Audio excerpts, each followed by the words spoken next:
एक घने जंगल के बीच एक पुराना कुआं था।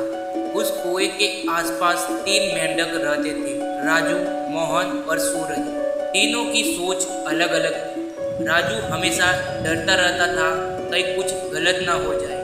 मोहन दूसरों की बातों पर जल्दी भरोसा कर देता था और सूरज वो हमेशा खुद पर विश्वास करता था। एक दिन तीनों मेंढक जंगल में घूमने निकले। मौसम सुहाना था, हवा चल रही थी और तीनों खुशी खुशी आगे बढ़ रहे थे। अचानक धड़ाम, तीनों एक गड्ढे में गिर गए। गड्ढा इतना गहरा था कि ऊपर आसमान छोटा सा दिख रहा था। राजू घबराकर बोला, अब तो हम खत्म हो गए, यहाँ से निकलना नामुमकिन है। मोहन भी डर गया और बोला, हाँ शायद सच में हम कभी बाहर नहीं निकल पाएंगे। लेकिन सूरज चुप था, वो बस ऊपर देख रहा था। गड्ढे के ऊपर कुछ और मेंढक इकट्ठा हो गए। उन्होंने नीचे जाकर देखा और चिल्लाने लगे, तुम लोग बाहर नहीं निकल सकते, ये गड्ढा बहुत गहरा है, कोशिश मत करो, थक जाओगे। राजू ने यह सब सुना और उसका डर और बढ़ गया। उसने कोशिश ही छोड़ दी।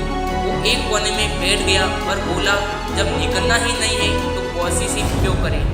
कुछ ही देर में उसने हार मान ली। दूसरा भी टूट गया। मोहन ने भी ऊपर वालों की बात पर भरोसा कर दिया। वो कुछ देर तक कूदने की कोशिश करता रहा, लेकिन हर बार गिर जाता था। ऊपर से आवाज आती रही, नहीं हो पाएगा, छोड़ दो। आखिरकार मोहन भी बैठ गया।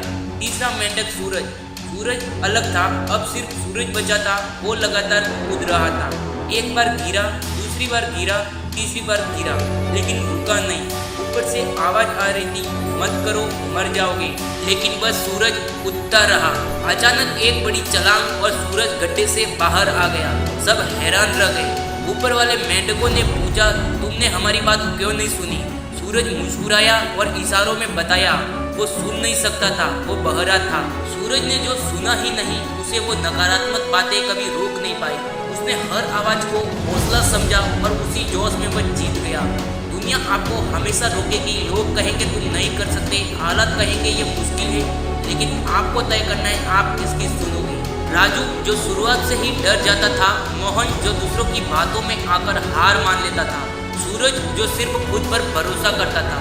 जब पूरी दुनिया कहे कि तुम नहीं कर सकते तो तुम्हें बहरा बन जाना है, क्योंकि जो लोग अपनी सुनते हैं वही इतिहास लिखते हैं।